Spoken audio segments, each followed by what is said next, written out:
everybody. Good morning, everybody in South America. A very, very warm welcome to the webinar on the South American and in particular the Brazilian market.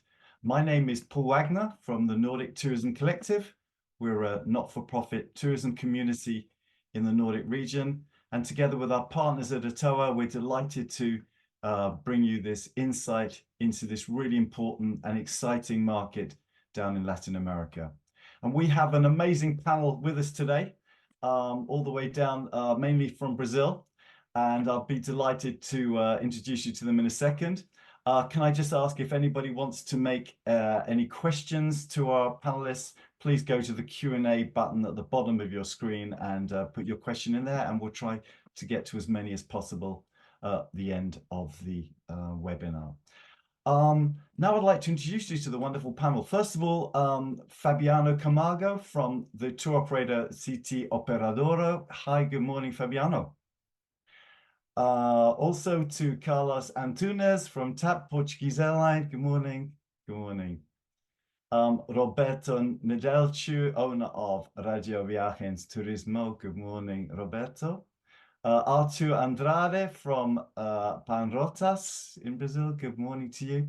And finally, I'd like to introduce you to Gisele Abrahao, the founder and owner of Global Vision Access, the leading marketing and communication company in the tourism industry in Latin America. And can I ask you, Gisele, to start maybe sharing your screen ready to give us an introduction, a general introduction into the markets, and just share your screen and off we go. So Gisele's going to be setting the scene for us. Over you go, Gisele.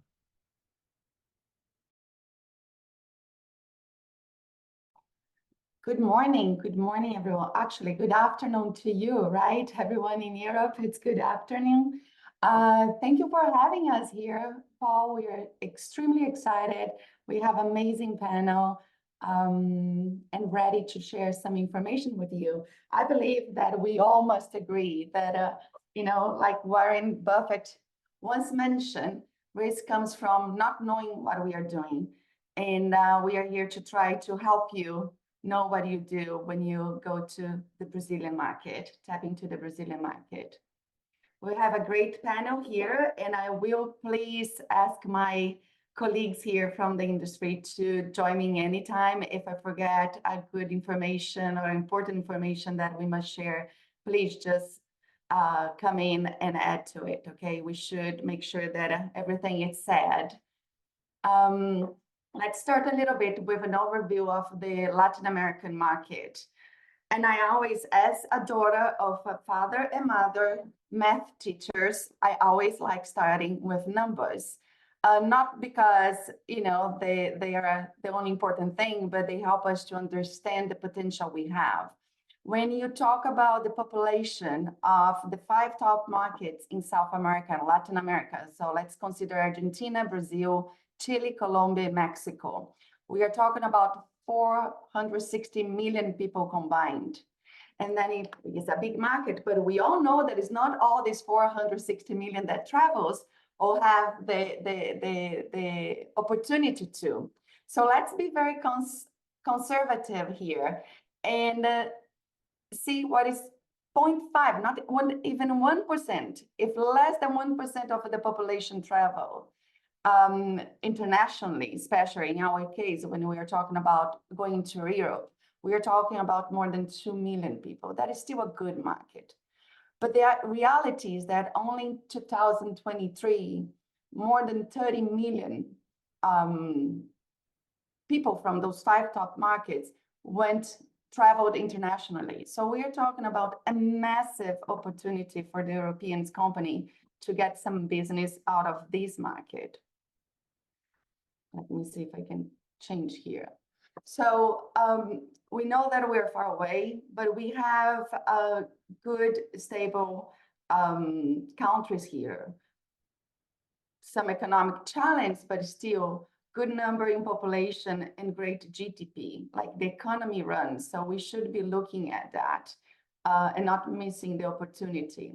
And for the matter of fact here, we are going to talk about the aspects for the Latin America, give an overview, but then give some emphasis in the Brazilian market, since it is the major market when we talk about South America, Latin America.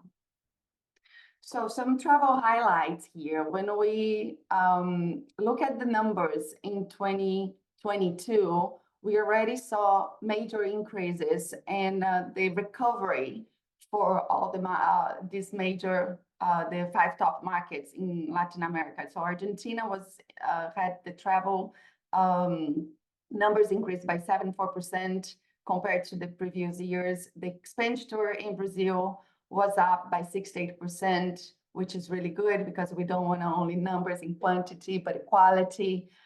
In Chile as well, the travel industry increased by 50%. Colombia was even a major recovery. They were even up from before the pandemic year from 2019, and Mexico as well was booming.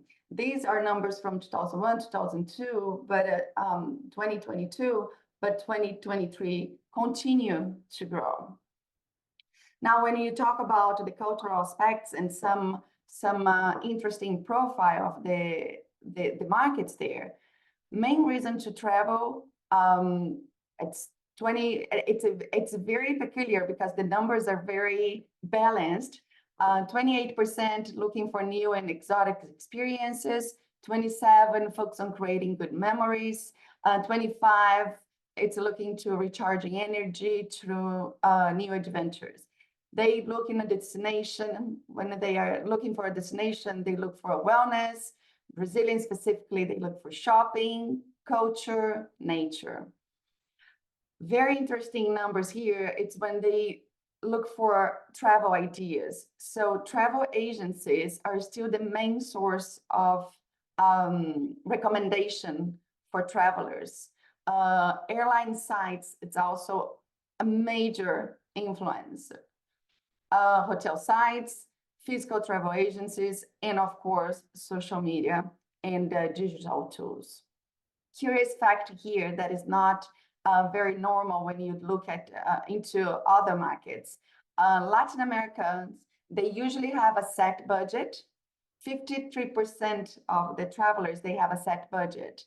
And the interesting point here is that 80% of their travel expenses are paid before they travel. So for the travel companies in Europe, this is a very important part of it, because when you are offering them something, make sure to include as much as possible to the itineraries and the opportunities there, because they want to have it all settled and paid and before they go. When you look at 2024 onwards, major trends here are the democratization of travel because of the digital world where they can save more, they look of more opportunities, combining business and leisure travel as well. A lot of us are still working remotely and from anywhere, so that it's a great opportunity.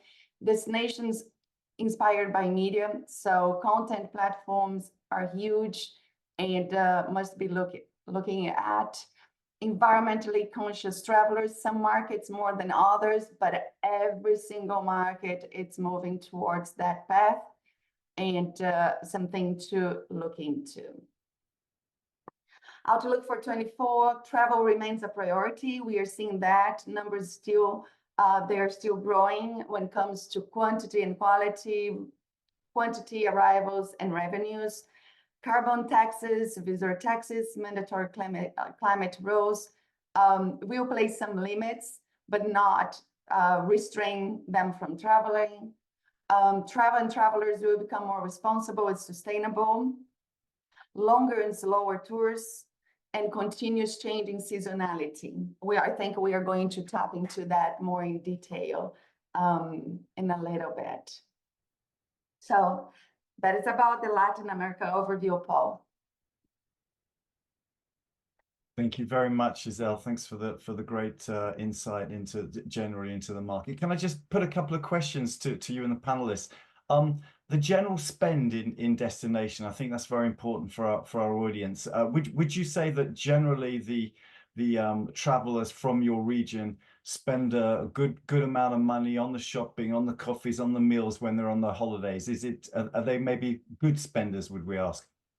I think the majority of expenditure, it goes to hotels, attractions, and meals. Brazilians, more specifically, they like shopping. I would not say that it's the rule for all the other markets. In Latin America, Brazilians, they like adding that part of the experience into their itineraries.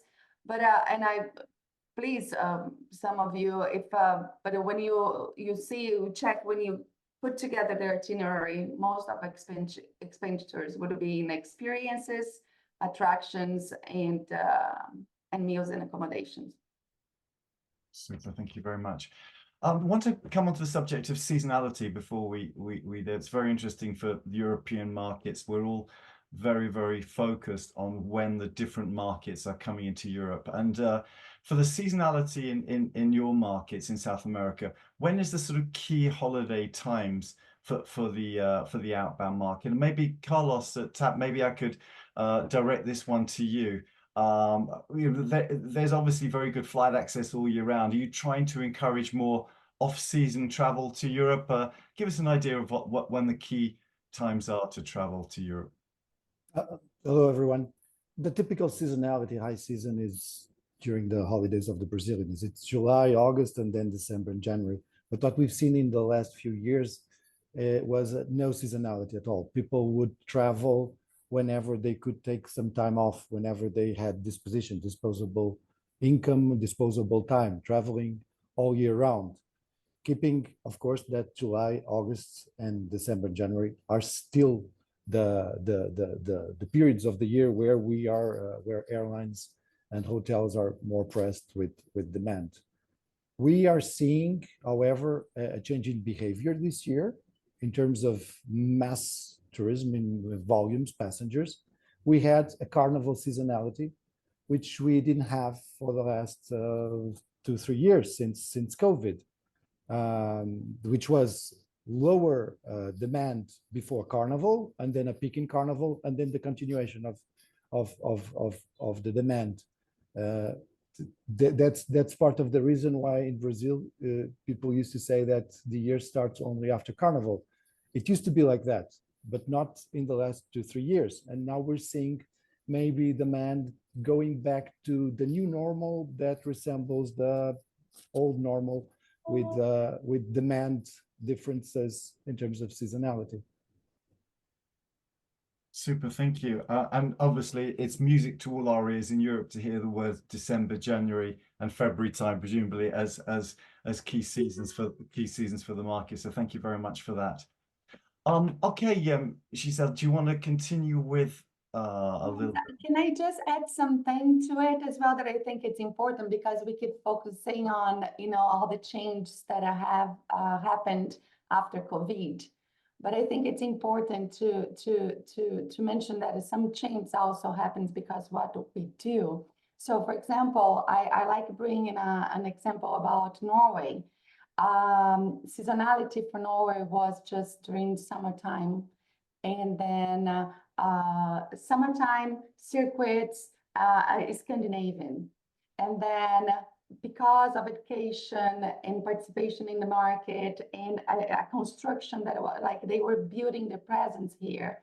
Nowadays, it's not only circuits, it's not only during the summer, it's year-round destination, it's individual FIT tours as well. So it's very important when it comes to seasonality to understand that the impact comes from what we do as well. I think that it's a point that I want to make.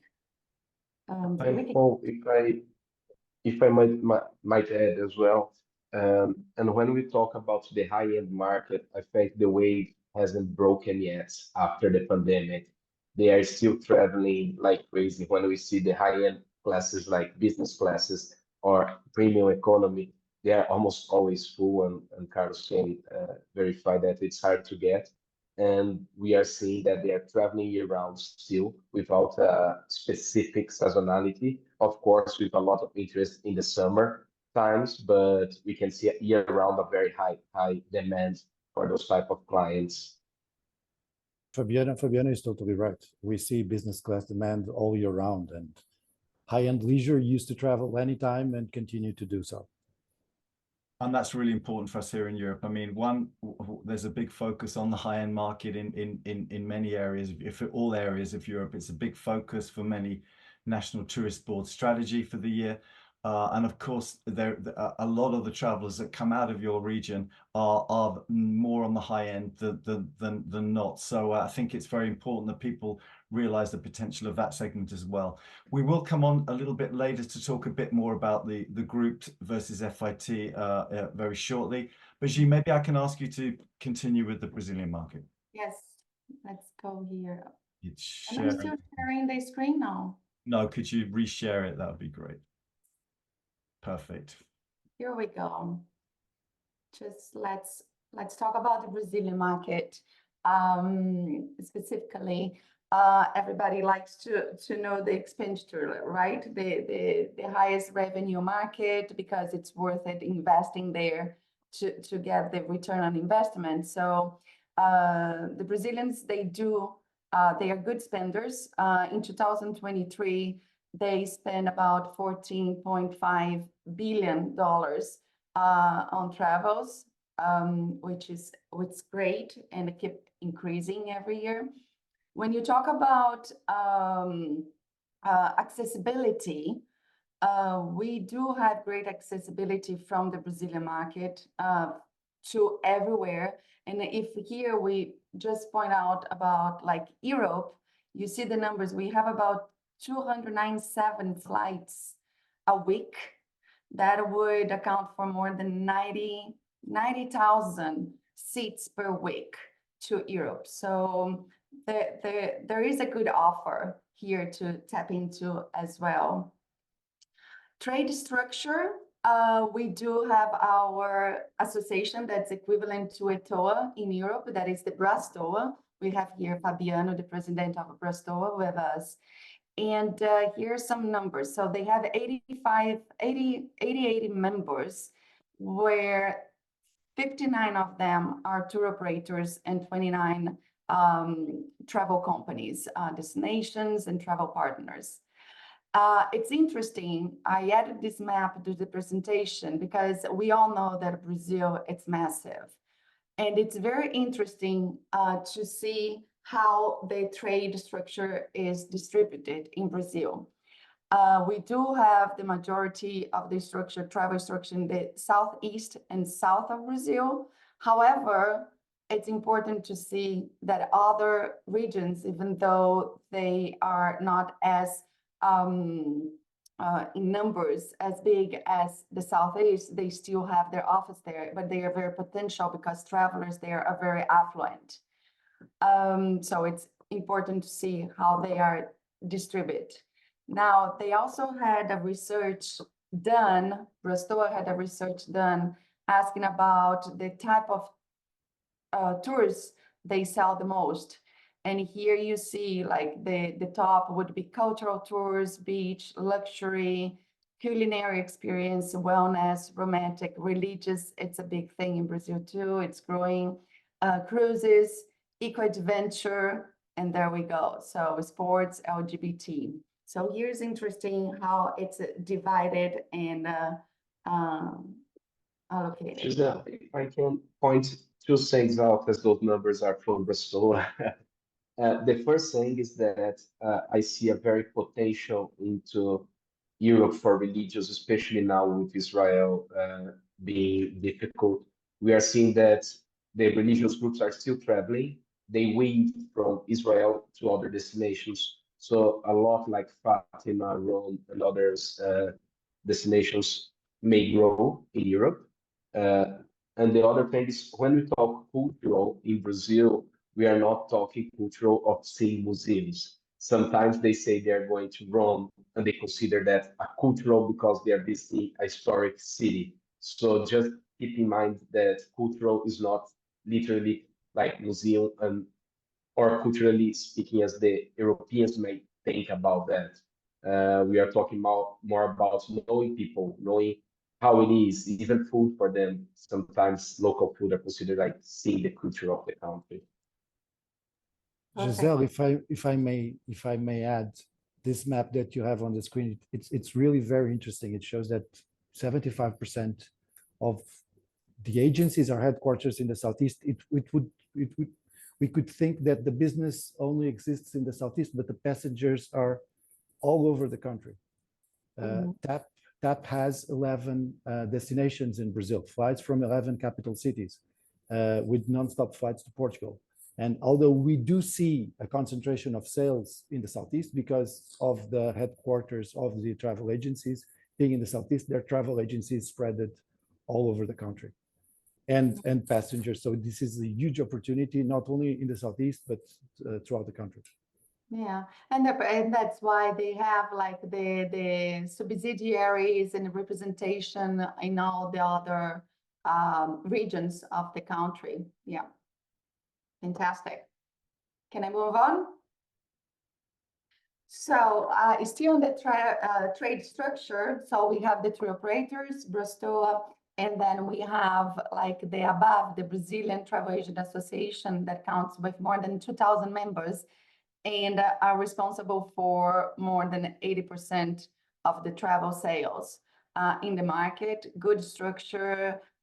They are represented in every single state. So also something that works well in the country. Now, after COVID, we saw the appearance of a lot of groups of travel agents, these network groups. So travel agents, they got together to help each other to survive or to evolve, get better and get more opportunities. And now we see many of them doing very well and pushing each other and moving the industry in a very positive way. So here we have Integração Trade, Rogéria, Travel Designers Group, Go Agentes, many of them to show few examples that are really getting that synergy, integration, collaboration going. And it's being very positive for the industry in the country as a whole.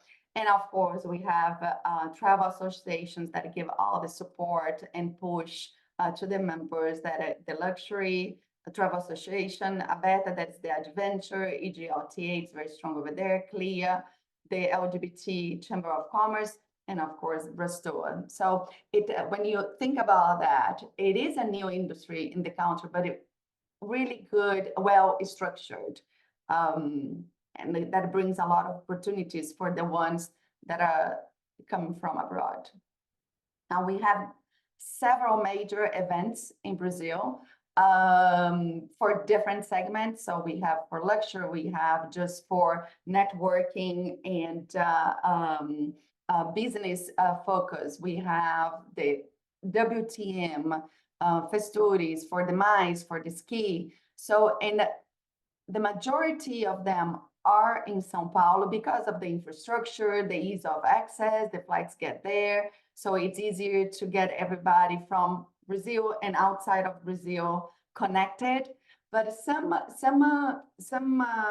event organizers are already doing the changing their location every year, which is very good, and points out what Carlos was saying here, the importance of being in the other markets of the country because they are extremely potential and affluent. We also count with the trade media, and they are here. You see the numbers. Panrotas is here with Artur, and they are great partners, big influencers when it comes to content distribution, updates, and so on. So we have Panrotas, Mercado de Eventos, and Brasil Turismo, where information is being distributed, shared, and making sure that the industry keep going. This is one part that I would like to mention, tap into it, but I think during the conversation, the Q&A, we are going to be able to talk a little bit more about that. I think the Fabiano and Roberto would help us a lot when it comes to that. The cultural nuances, Brazilians we do feel that we are special. We want to be treated as one. So a major thing, I think, when it comes to cultural nuances is the communication, interpersonal relationship. We are very directive, most of the time very expressive, and we appreciate relationship. We have no individuality, no limits. We like being close, we like being around. And for Brazilians, a smile goes a long way, a long way. You might be saying no to them, but say no with a smile, because then they accept the no. And it's very important to understand that. We are very alive, very happy, and this is important to feel this exchange, to feel that going. Lifestyle and core values, we are very sociable. We love enjoying our time, hanging out, having fun. Very flexible, and improvisation is a big thing. Like, in a way, we are spontaneous. I know that there are a lot of rules that everybody must follow, but Brazilians, they like to see if we can do some tweaking and be very spontaneous. We don't have everything on schedule. We are much more casual around that. And that is in business and in travel, okay? You see, when you work with Brazilian companies, we are much more casual, but that doesn't mean that we're not professional. We are super professional and very workaholics and involved in our work life. But we are more casual. We are more just Brazilians. About dietary habits, we love diversity, and the scheduling time off, we usually eat later, or we eat snacks, or so being flexible about scheduling, it's good. I know that some countries, they have early early habits for eating and things like that. So just understand that we like diversity, and the time scheduling a little bit more flexible. Service expectation, we are very aware, like, or oriented for cost benefit. We don't mind paying, but we want to know what we are getting for it. That's for sure. And detail oriented. If you tell me something, just give me that thing. Don't, because I'm paying attention on what I'm paying. Language can be a barrier, okay? We speak Portuguese. Not many people besides the Portuguese speak the language, so we know that can be a challenge. But we are also open about that. We try, because of our flexibility, spontaneously, we like, can be a barrier, but it can be worked on it, okay? So just few points to address, but I'm sure we can mention that during the Q&A. We can talk about that during the Q&A as well. Thank you very much, Gisele. If you want to stop the sharing, then we'll open a couple of questions while we're thinking about it. I just took a couple of notes when you were talking once again. This traditional tourism model that the Brazilian market is made up is really interesting, and I think you've made a very good case of how solid it is. So if people are looking in the audience to figure out a way of getting in there, it's probably not the most complicated markets. It's very well established and very strong in many ways, with a good structure around it. I was going to ask a question to the panel actually about one thing. You said Brazilians are very spontaneous.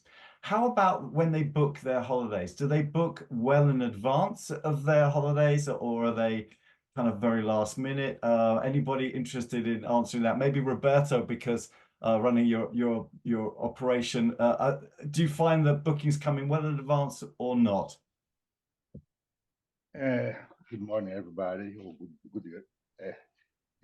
Well, depends of the kind of the trip. The Brazilian normally booking in the few days before the trip.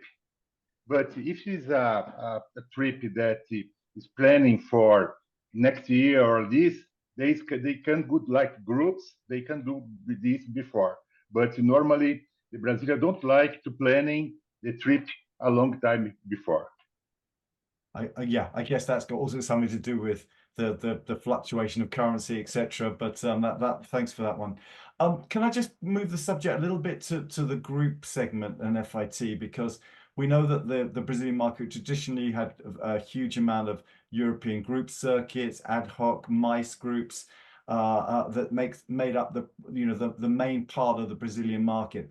Has this changed at all? Is there a change in this pattern, Carlos, that you've noticed since the pandemic and post-pandemic in terms of the segments? I think it's more balanced between groups and FIT. The groups have come back strong. Maybe smaller groups, maybe more qualified groups with products that have a better average fare, or prices are more expensive overall, and the quality of the service are better than before. And there's destinations that require traveling in group because of language constraints, because of safety, or the need of a guide. But more familiar destinations, like the ones we target at TAP, like Portugal, Spain, Italy, France, they're more familiar. There's a strong volume of passengers that travel with their families, FIT, individual. Fabiano mentioned the religious groups that have started, have migrated, have not stopped.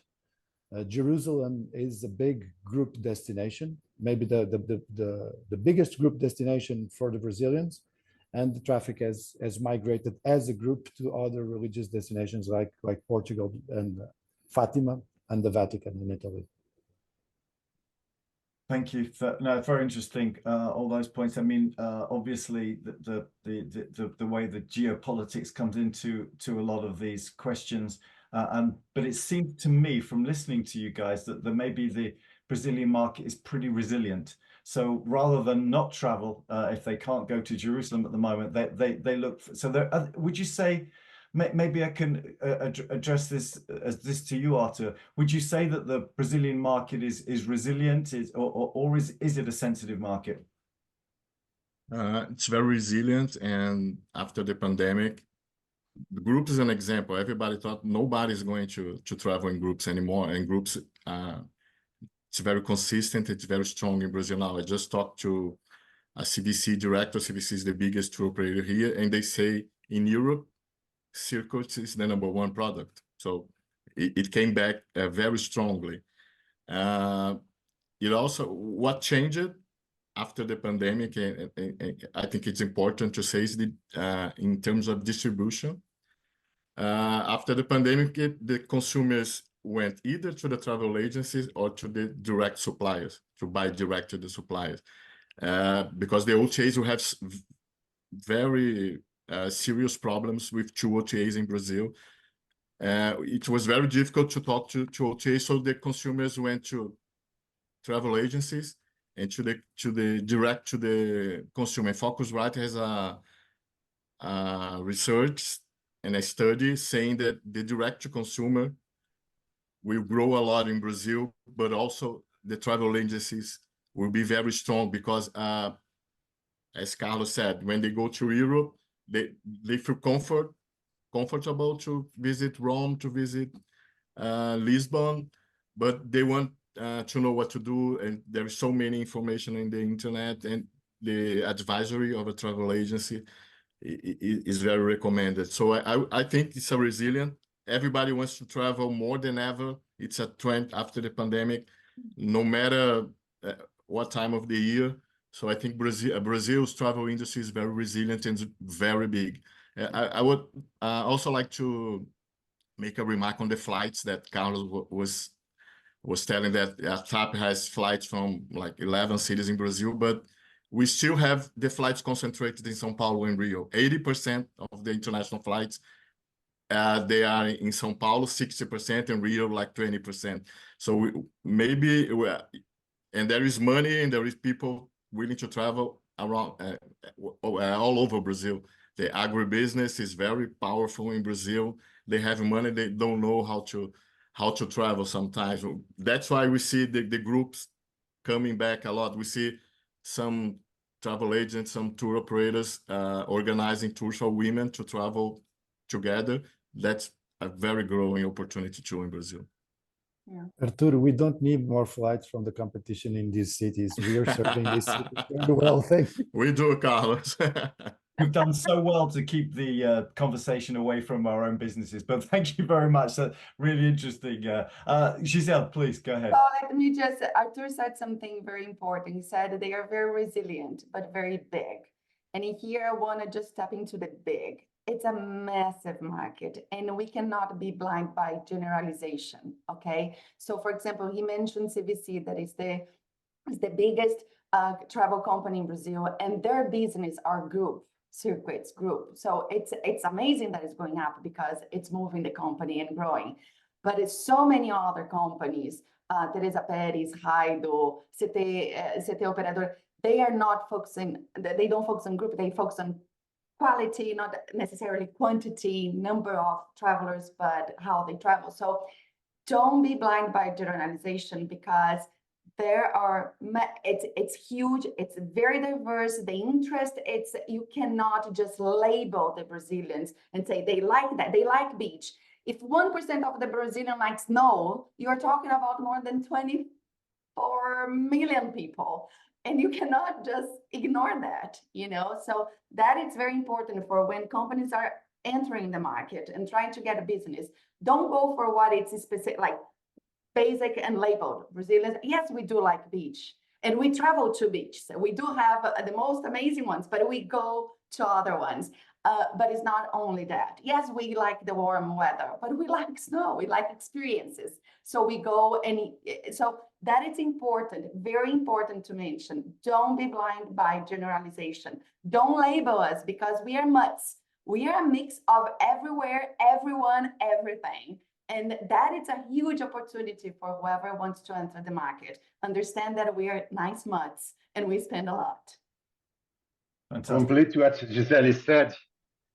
For example, the people from Rio de Janeiro have beautiful beach, or the northeast of Brazil, beautiful beach too, like to go to North countries in winter, to Finland, Iceland, Norway, in the middle of the winter, to see different things that they see every day in your home.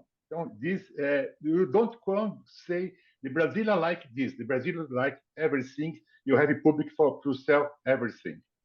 Okay. We are too many. I think we summarize this by saying that there's something for everybody, and but I think the message that the Brazilian market is generally a resilient one. They don't get put off by issues elsewhere in the world, and they find other solutions. They still want to travel. Those that want to travel will travel somehow. So I think that's a really important message. And the fact that there is so many different segments on the Brazilian market. You've mentioned the religious groups, the cultural ones, the sports ones. I want to ask about nature. There's a lot of focus in Europe at the moment about nature tourism, about how important it is to get away. And I pretty much seen for myself, São Paulo is quite a big, heavy city. Do those in the cities of Brazil with the funds to travel, are they attracted to nature tourism? We've got a lot of it in all parts of Europe. Who would like to answer that one? We can. Oh yeah, please, Fabiano. Okay. With that, also with the research that we did with Braztoa, and we had one that we just January. It says that tourism for nature is still increasing. It's a trend that started or was made it faster growth during the pandemic, but it's a trend that has stayed, that people are not only traveling to big cities as they used to, but they would like to go to smaller ones, see the countryside, see nature-wise. Gisele talked about Norwegian, the Scandinavian, and we can see a huge growth into Northern Lights and things like that. So yes, I think it's a trend that came, it's a trend that's staying, and we can see that internationally and internally also in Brazil, people trying to visit more nature and more beautiful spots. Super, thank you very much. That's really well well answered and clear. And I think I think there's an awful lot of destinations in Europe. And most countries actually have an amazing nature, and many are quite advanced in their sustainability journey. So hopefully that will continue to grow. I was going to ask a question, which is a little bit more about how Brazilians have influenced on their destinations they choose. So what are the kind of hotspots for Brazil at the moment, maybe in 2024? Which are the destinations in Europe that are really, really hot for various reasons? I know sometimes it can be because there's a soap opera on in Brazil, and I've seen those in Croatia in the past where it was set in a country and suddenly the tourism demand from Brazil was unbelievable. What are the sort of hot destinations at the moment? Roberto, some of you've thought on with your customers? Okay.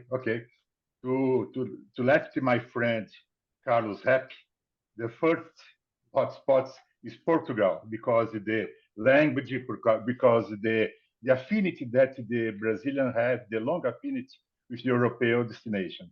But it should, after the Portugal, we have Italy is a long destination that you sell, Spain, France, of course. But like Artur said too, many of these countries, when the people go to the big cities or the big capital, Paris, London, or what it is, they don't need the tour operator or travel agents. They do directly with the provider. But when they go have experience, go the different places, go to Algarve or the south of the Riviera Francesa or the other places, they have to have a tour operator or a travel agency to make the program, the travel. There are two research for the Google that the people are trying to buy everything one place. Exactly that the tour operator, the travel agent do. They sell the air ticket, they sell the transfer, they sell the hotel, everything in the place. Yeah, If I may, that's what Artur was saying, not cutting you, Artur, but that's exactly what Artur was saying, that people have come back to the travel agency after COVID. Yeah. And they want their one-stop shop. So the travel agency and the tour operator, they have all that. And talking about destinations, I hear everybody talking about Italy now in Brazil. I think 2024 will be Italy year here.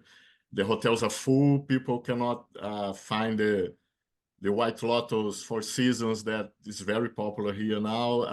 I think Italy will be very strong this year in Brazil. Have more flights to Italy.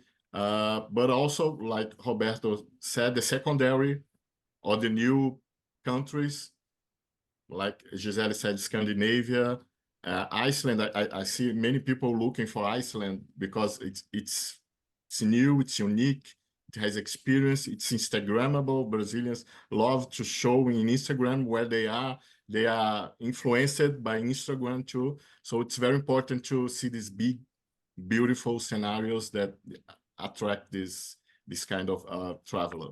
But I think this year will be Italy. I know Tapi flies to Italy too, so Carlos, don't be upset for that. No, I totally agree. I agree that Italy is on the rise, and we also see people, like you were saying, trying to search and to travel to different destinations that are not as crowded as the major European capitals. True.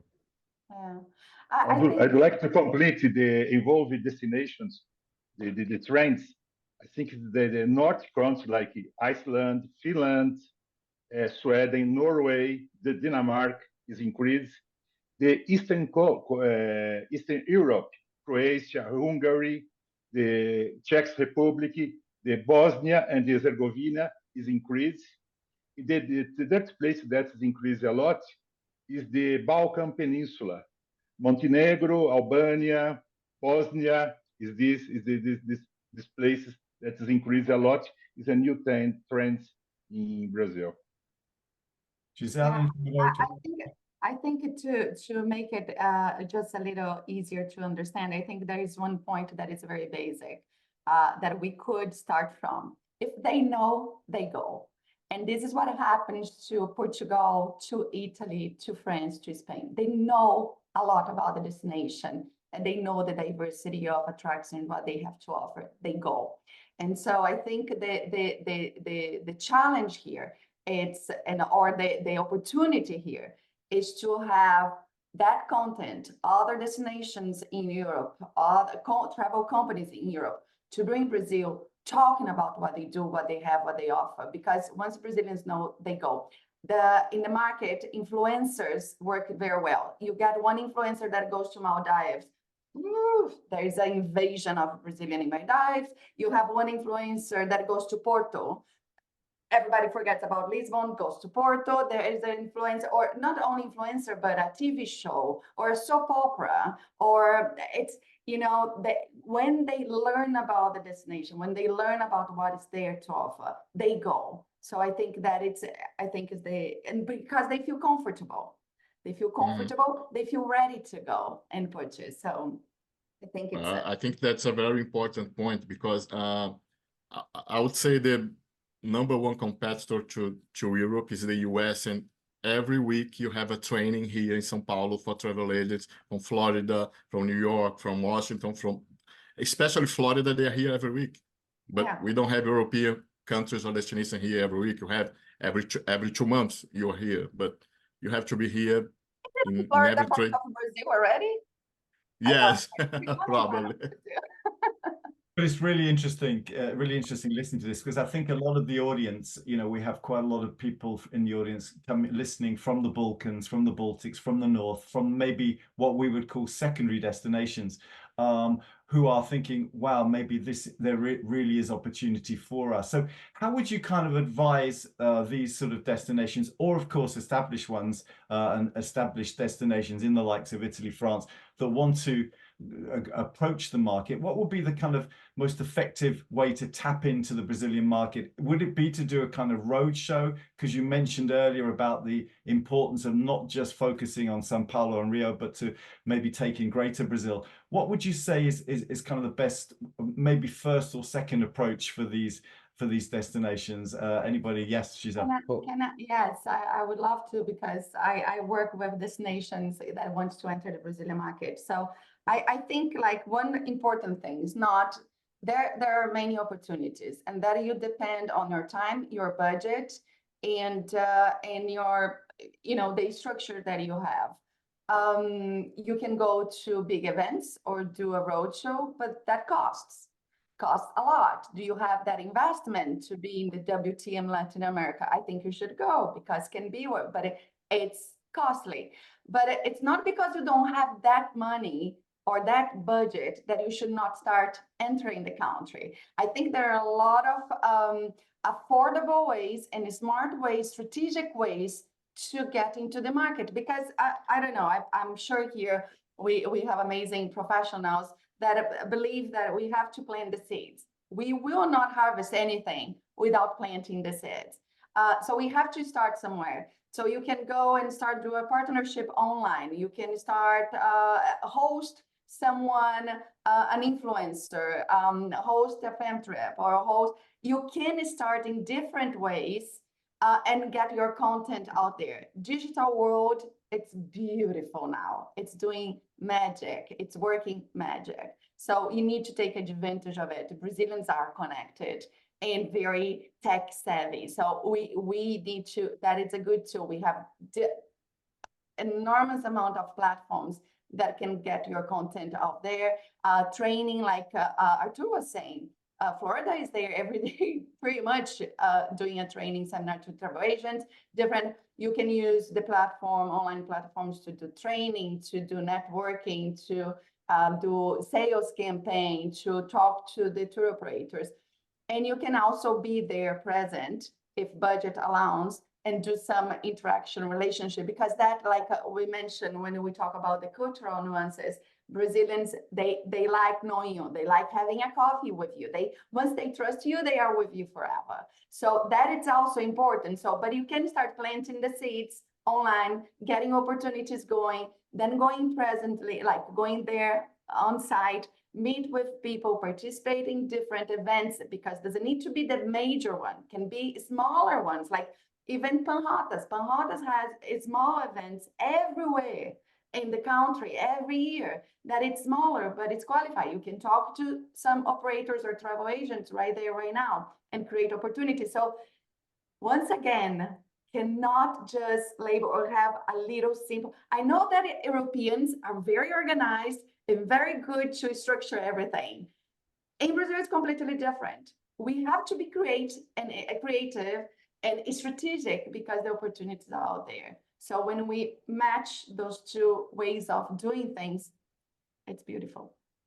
Thank you. I think you've helped train a lot of people in that little speech just there. Fabiano, you said something you want to add, I think. No, I think Gisele added it really well at the end. But one thing, when Gisele said, and you as well, Paul, we are very structured. It's a tour operator selling to travel agencies, selling to direct clients most of the time. And with that, finding some partnerships with a few tour operators, and it depends on what you want. If you want to sell escorted tours and volume, you might go to the big ones, or if you want to sell something more niche, like the Balkans, you might find 2 or 3 niche tour operators that will give you the opportunity that you need. And working closely with those tour operators might bring some very, very good results in a cheaper way, of course, doing everything else that you mentioned on there. But as we are structured in that way, it's easier to reach 100 travel agencies through one tour operator than trying to do a lot of road shows. I know it's completely different than US, where you have a lot of independent travel agents that buy directly. Here it's completely the opposite. They would buy through a travel partner, and that makes sometimes a little bit easier to reach a bigger volume of people. Super. And if I may, bottom line, it works. Doing partnerships with tour operators, with media outlets, and taking a plane and coming here and investing. If not possible to do a trade show, to participate at the old basic routine of doing sales calls, very structured sales calls, always pays off. Fabulous. No, great advice, guys. I think it's given us a really nice insight into how people maybe think about maybe putting South America or Brazil into their strategy, into their visits, into their marketing strategy for next year, because there is super amount of potential, and I think you're really exposing this to the audience. We've had absolutely loads of questions, which we really appreciate to everybody that sent them in. We'll try and just do a couple. We've got a few minutes left, but if we haven't got round to you, we'll try to answer you online. We will be sharing the presentation. I hope that's okay, with the audience later in the next couple of days, and we'll be doing that. One question, it's maybe focusing a little bit on the is there a market for walking, cycling, adventure kind of tours in the Brazilian market? Is this a segment that maybe they should invest time as well? Who would like to answer that one? I'm a cyclist.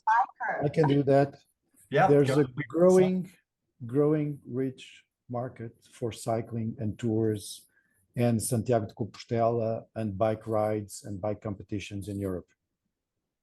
Worth investing. Super. Excellent. Okay, that's great.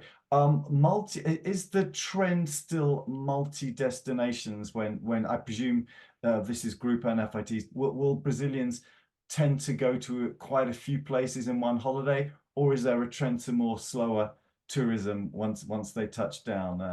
Any thoughts on that one? Artur, any thoughts on your side? I think it depends on as Carlos said, there are some opportunities to travel, so they do a quick travel to one destination. But I think when you are in Europe, you want to travel to more than one city, more than one country. It's easy.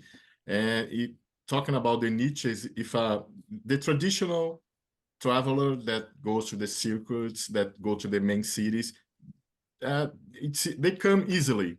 I think you should, if I could give you an advice, invest in the niches, invest in sports, invest in going to attend shows, concerts, invest in food trips. Food trips is growing a lot in Brazil, luxury travel. So I think, and these the tour operators, you have some very specialized tour operators in Brazil that can help you find these niche travelers. I think niche is growing a lot in Brazil, and that would be my advice to invest here now is in the niches.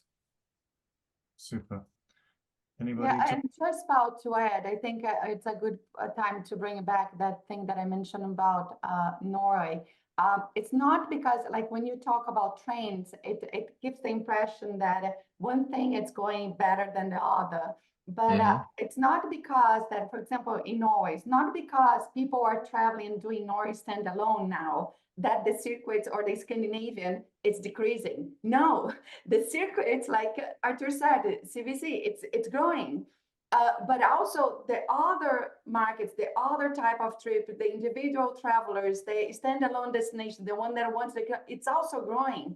So it's also important to understand. It's not because one is growing, the other one is decreasing. We are seeing most of the opportunities or the niche, like Artur mentioned, growing. And then you have opportunity for whatever is good for your business or whatever is good for your destination. You just need to have the understand and work with the partners that will help you to create that foundation to grow like continuously and sustainably there.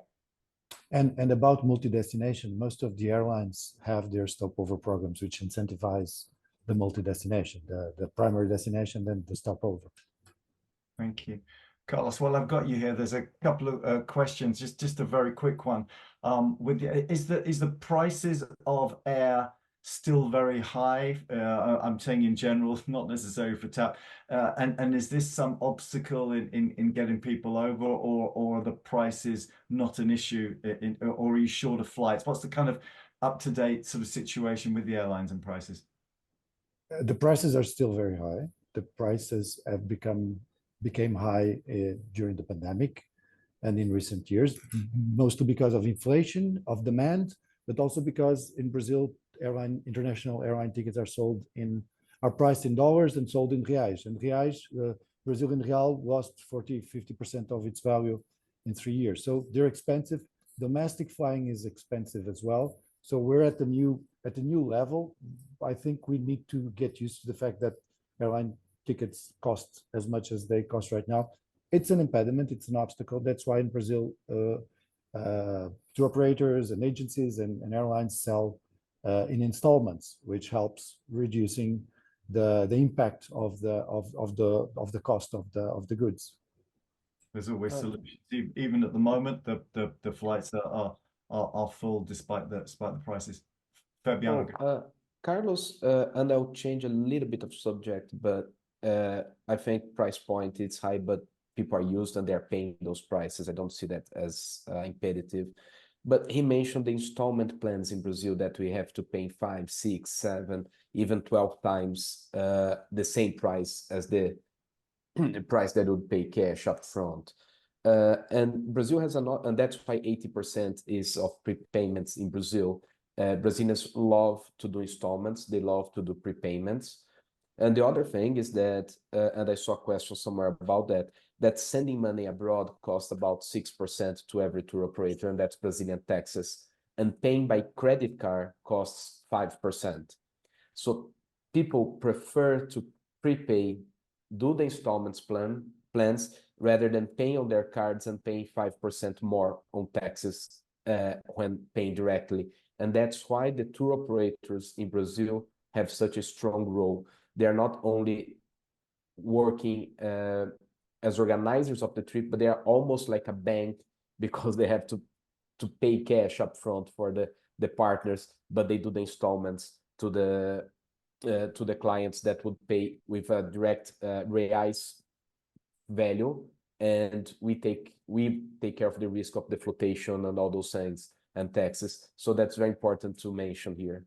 That's really good insights, and I think many people in Europe weren't aware of that. But that shows you the importance of the tour operator and why they're thriving post-COVID. I'm afraid we're just about running out of time, everybody, now. So the last sort of few seconds that we have, does anybody want to just sort of summarize in 4 or 5 words, Gisele, maybe to tell us in a few words why the potential of the Brazilian market is so great, and why maybe a lot of the audience should start to consider very seriously about getting in there? Well, I believe there is no secret here. Like we mentioned, it's not only a big market, but a great qualified market. I think our casuality and spontaneity and diversity of opportunities make it easier for everyone to come enter the market and do business with us. And I think the bottom line is that not only it's good to have Brazilians there, I think this exchange between Brazil and Europe could be extremely beneficial for all the travelers and the businesses. And it's fun. It's fun to do business with Brazilians. It's fun to be in Brazil. I think even if you have to go there for meetings, it's great. It's not that you're only investing in your company, but you're investing in your personal experience as well. I can see here that some of the ETOA members owns Fabiano some beer. They mentioned here Fabiano. Yeah, Peter does. Peter does owe me some beer, and Belgian beer, by the way. I think this is beautiful, and it's one of the things that I like the most working with international destinations and travel companies in Brazil. It's being able to build that exchange and provide both sides, the companies and the travelers, with great evolving moments, right? When we share, when exchange, we become better people. So, and there's no secret, it's profitable. I think, Gisele, you're right. I think this cultural exchange and these cultural relationships are important for this world in general. For tourism, it's got such an important role of driving these relationships. And I think everybody listening to you all today will be thinking, wow, I think we need to see what we can do in Brazil, because with characters and personalities like all of you leading the tourism way, I think there's a huge potential for everybody listening today. So I'd like to thank everybody, all our amazing panelists, for your wise words today. To our audience, of course, who've joined us, the recording will be available to those that missed it. So any of your colleagues and friends will be making this available to everybody. And a big thanks to our friends and partners at ETOA for hosting this with us. And hopefully a message to all of you, think Brazil and think South America, and wishing you all a great afternoon. And thanks again, panelists. Wonderful. All the best. Yeah. Take care. Bye.